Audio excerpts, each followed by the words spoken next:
bonjour. Bonjour, Monsieur Fita. Vous êtes le président de l'UPR, Union des Patriotes pour la République, parti politique, c'est cela? Oui, c'est un plaisir de vous recevoir ici à Bruxelles. Est-ce que nous pouvons savoir ce qui a motivé votre escale ici dans la capitale de l'Europe?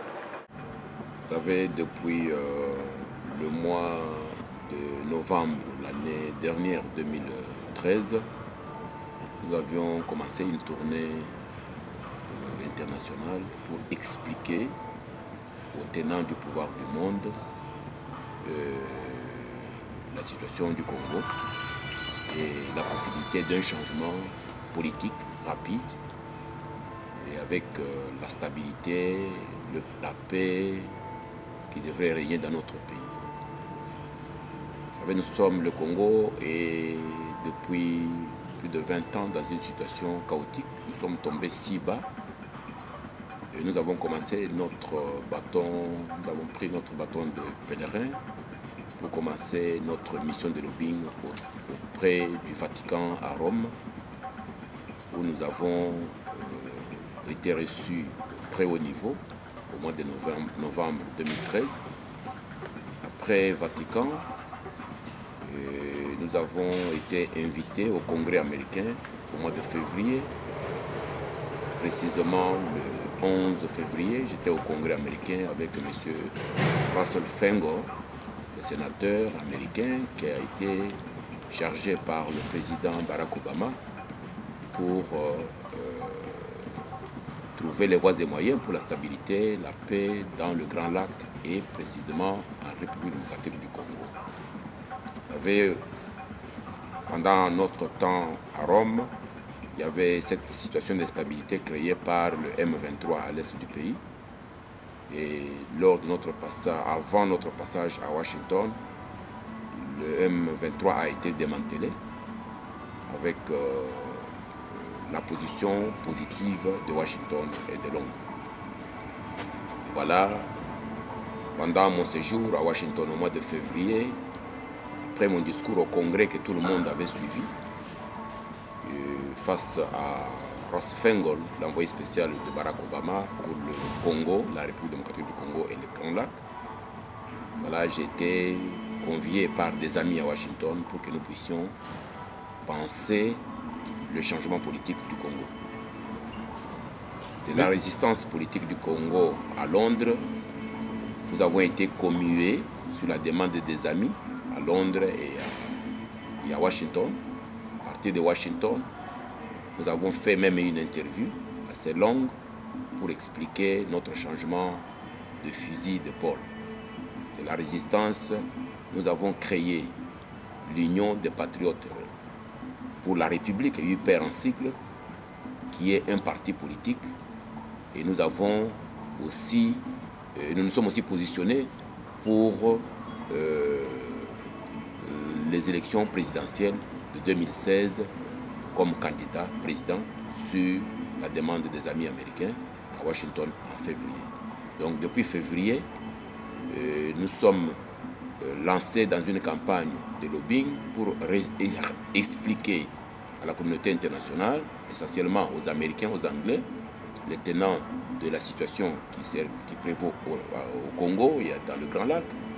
Nous les avons convaincus parce que par deux fois, donc deuxième fois, chez Barack Obama au mois de mai, et finalement nous avons été faire un tour avec mon directeur de cabinet à Dar es Salaam en Tanzanie au mois de mai 2014 pour aller tranquilliser, donc sécuriser nos amis tanzaniens, le président tanzanien, le peuple tanzanien, le gouvernement tanzanien, sachant que la base de Joseph Kabila, c'est la Tanzanie. Donc sur la demande des amis, nous avons effectué une mission de lobbying à Dar es Salaam après deux fois notre visite à Washington. Oui, vous avez... Aujourd'hui, nous sommes à Bruxelles pour continuer cette mission de lobbying. Bien, merci, monsieur Julien Tchakoudia. Vous avez parlé des échéances présidentielles en 2016, mais c'est fait que monsieur Joseph Kabila, qui est encore là, dans son camp, il y a une agitation, on voudrait charcuter la Constitution. afin de lui permettre de se représenter, ou pire, changer carrément de constitution. Quelle est votre lecture de cette attitude? Moi, je pense que les Congolais doivent être matures en politique. Ce que vous voyez à Kinshasa, c'est une agitation de fin d'un règne. Depuis notre passage aux États-Unis, mon discours au Congrès, Barack Obama, en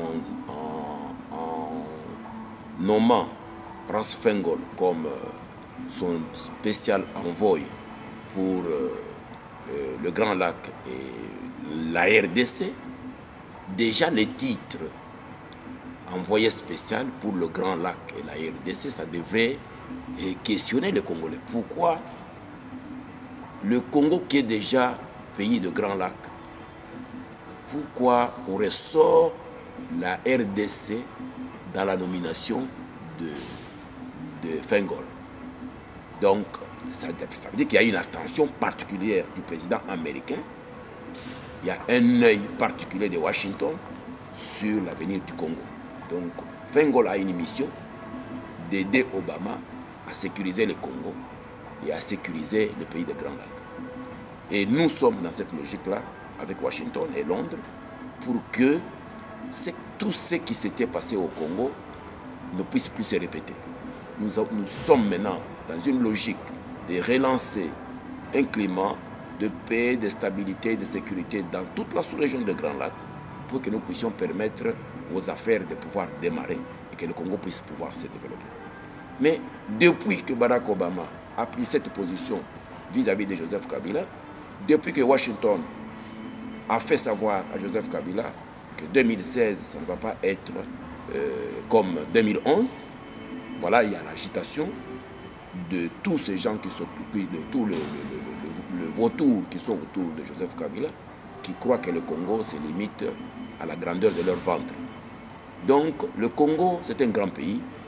Nous avons convaincu les amis à Washington et à Londres que le Congo mérite mieux, que le peuple congolais mérite un futur agréable et que nous pouvons, une fois au pouvoir, grandir ce pays-là en peu de temps, 10 ans, 15 ans, et redonner la dignité au peuple congolais.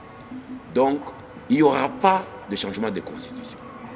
Il n'y aura pas la retouche de la constitution. Ça, il faut vous rassurer. Nous savons pourquoi ces gens-là s'agitent, mais je tranquillise notre peuple, je tranquillise surtout le peuple qui est au Congo, que notre mission a déjà eu des fruits.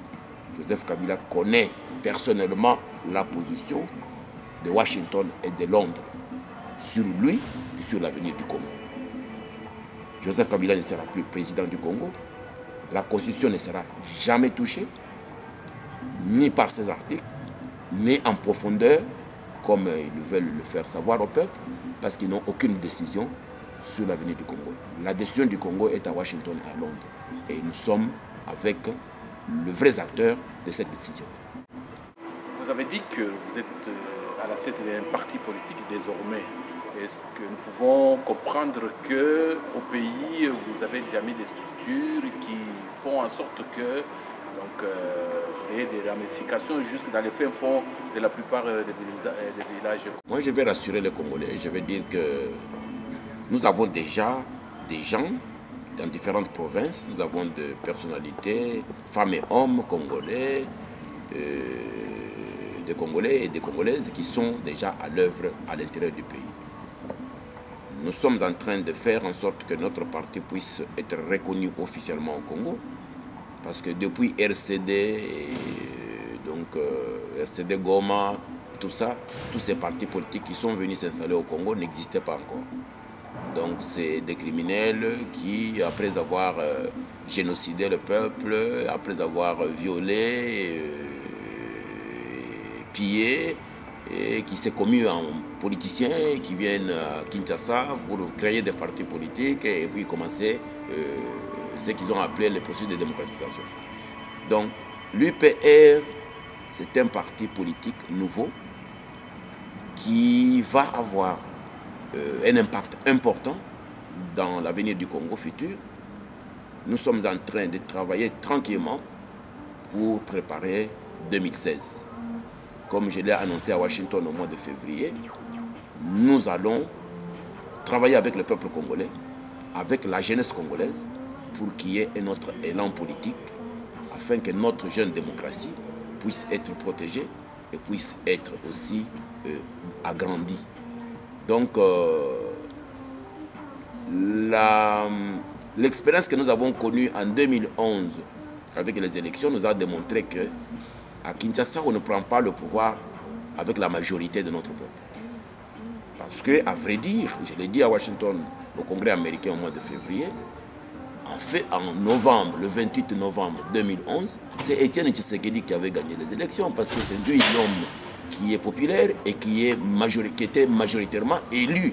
À l'œil nu, le monde entier savait que Étienne Tshisekedi était le président élu.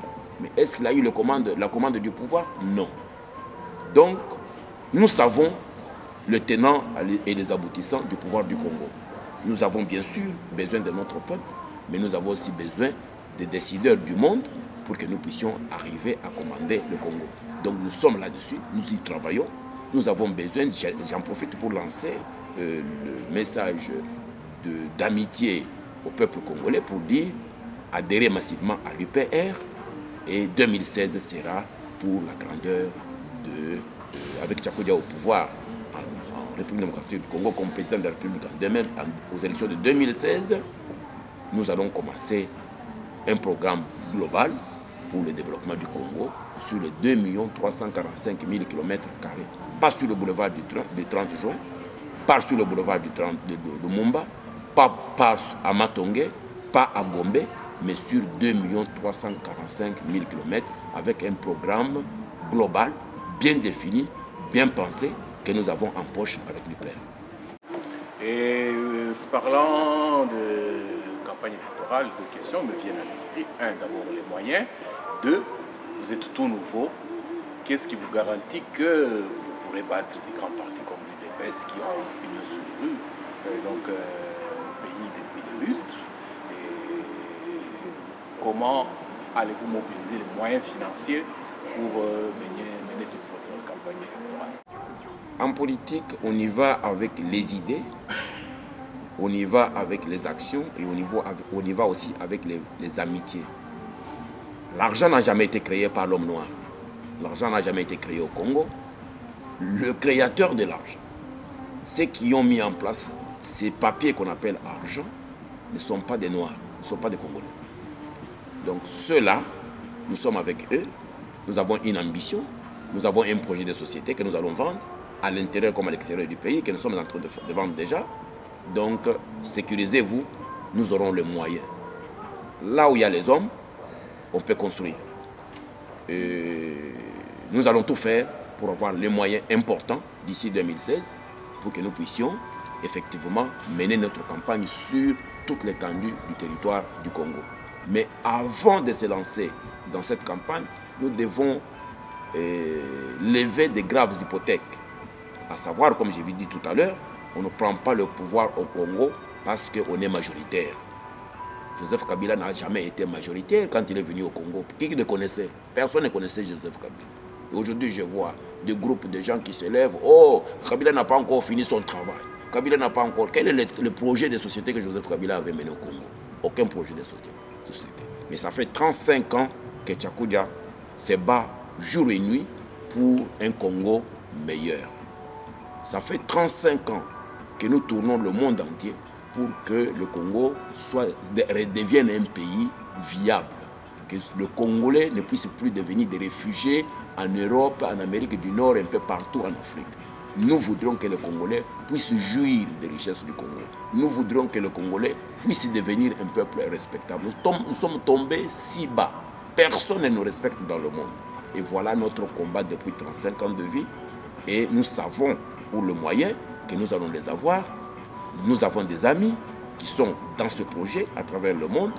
Et nous sommes encouragés par autant d'amis que nous avons dans le lobbying.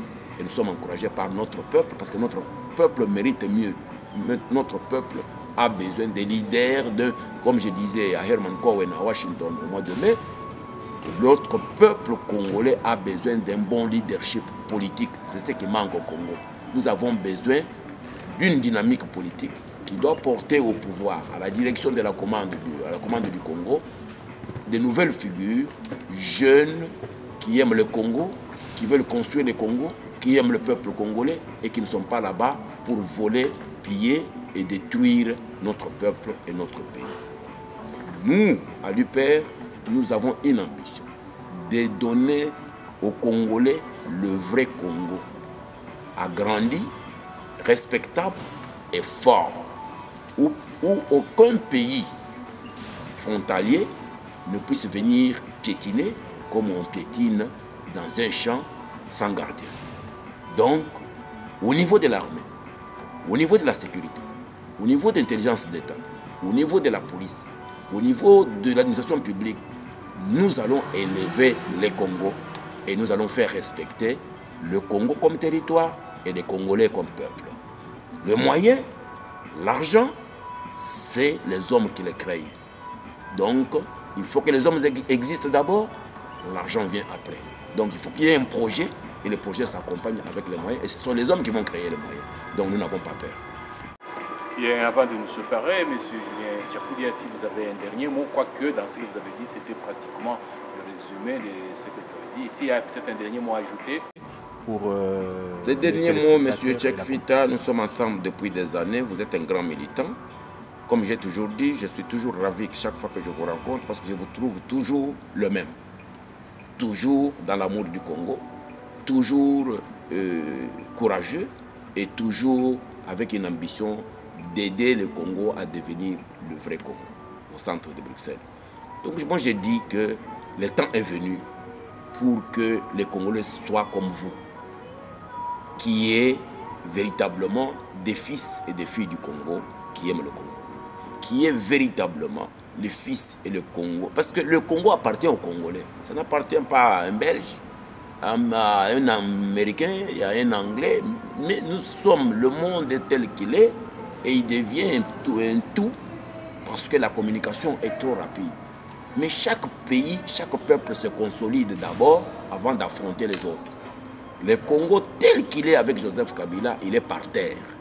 Il n'y a aucun projet de société, il n'y a aucun programme de travail, il n'y a aucune ambition d'élever le Congo. Voilà que pendant que nous parlons ici, il y a un parlement au Congo, le soi-disant parlement, il y a un gouvernement, le soi-disant gouvernement, mais il y a déjà les bottes de Rwandais à la frontière en train de redessiner la carte du Congo. C'est ça la balkanisation.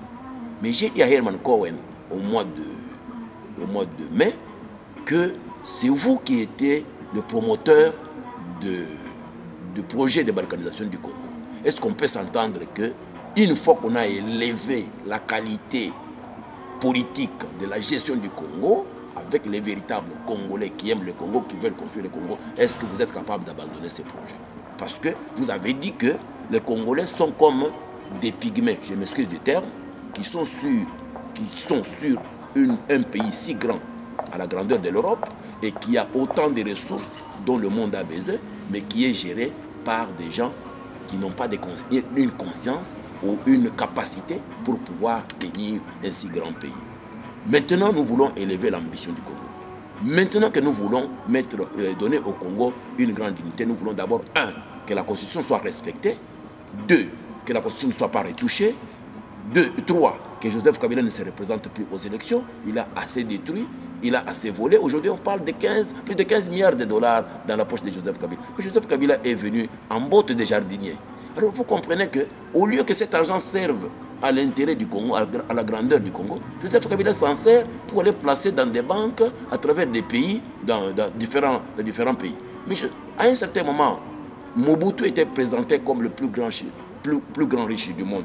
Où se trouve la richesse de Mobutu aujourd'hui? Cet argent a disparu. Donc, l'argent que Joseph Kabila détient aujourd'hui, ça va disparaître après 2016. Donc, et cet argent appartient aux enfants, aux fils, aux filles du Congo. Ça apprend. Cet argent-là, c'est pour que les enfants du Congo aillent à l'école gratuitement. Cet argent, c'est pour que les militaires soient bien payés, que nos policiers soient bien payés. Donc, comment voulez-vous payer à un officier militaire, un général de l'armée, 80 $? Et le président de la République touche 15 milliards dans ses poches. Qu'est-ce qu'il fait avec 15 milliards dans ses poches? Donc, Et vous en avez autour de lui qui font la même chose. Vous avez Dan Gettler aujourd'hui qui est devenu le vrai chef de l'État. Vous avez déjà vu un chef de l'État qui se promène avec un ami blanc derrière, dans des visites officielles. Donc, je pense que le Congo est tellement tombé si bas que nous devrons maintenant le relever.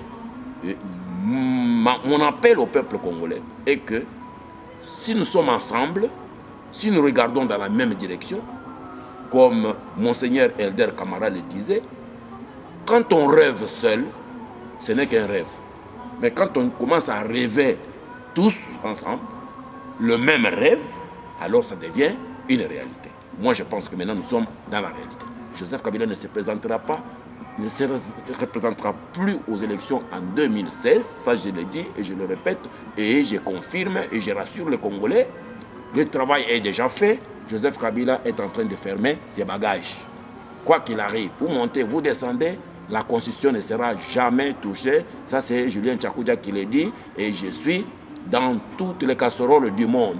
Je sais ce qui va arriver. Nous l'avions décidé pour faire partir Mobutu le 7 février 1996. Et un an après, Mobutu était parti. Joseph Kabila n'est pas plus fort que Mobutu.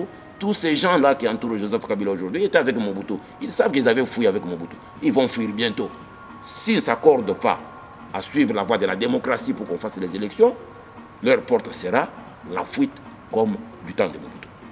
Voilà, je vous remercie et je rassure notre peuple. Merci, M. Fita.